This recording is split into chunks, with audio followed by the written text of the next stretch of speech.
So if we think that this is signifying that India's diversity, then this does not make sense.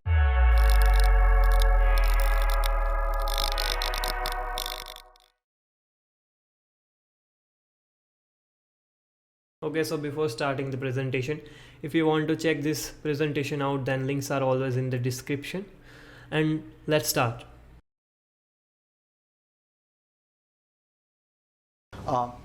We're trying to make the two buildings work together. So the elevation, we're thinking of it, we're thinking that's the old Parliament. What will our place look like?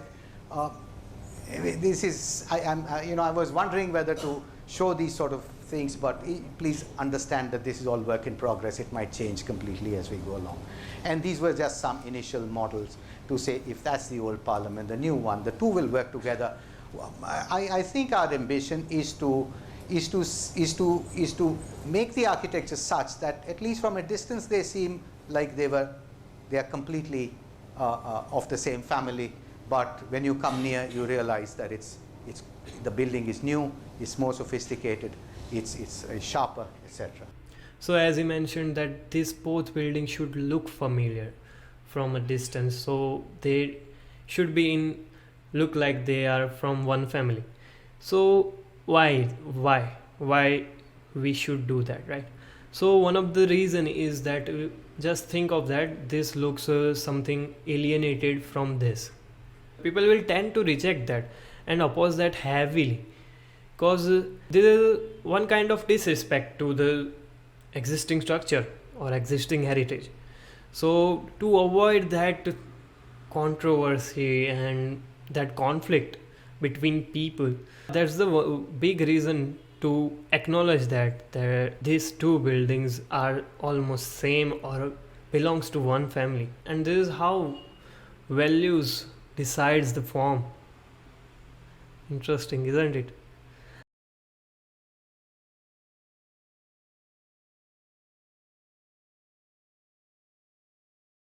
Forms, symbols, and meanings. Buildings are not just meant to serve practical functions of seating, etc.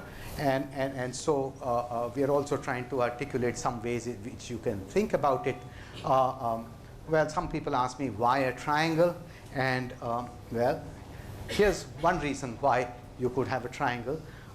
I say the plot is triangular, this, that, it doesn't help.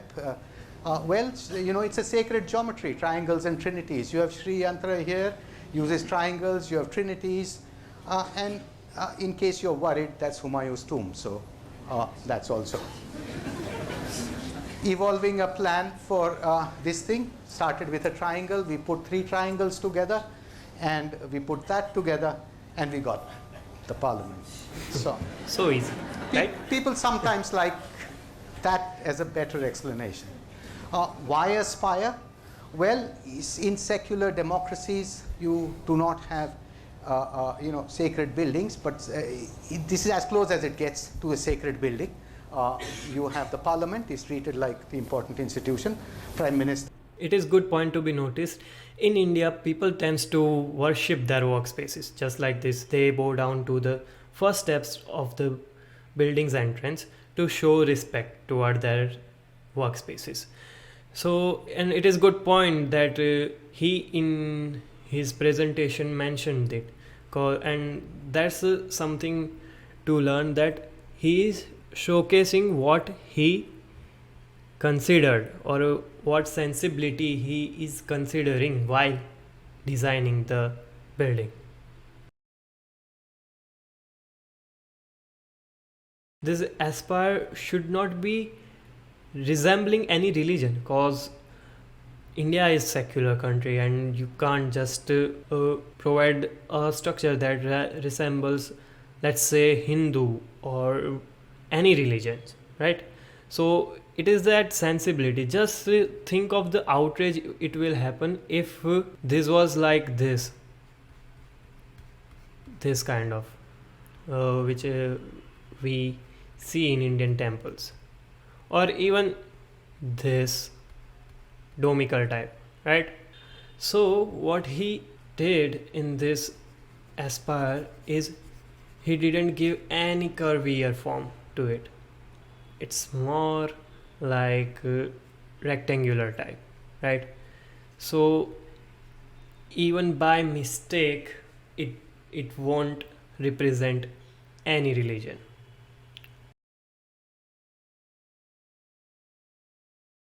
Called it that too.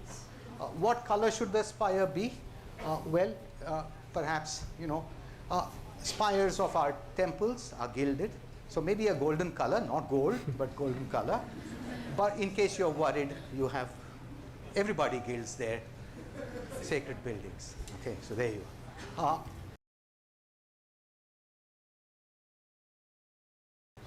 Why these funnily shaped windows here? Well, to reflect India's diversity in some ways, to get to all the diverse parts of India. So that's why we have these windows here.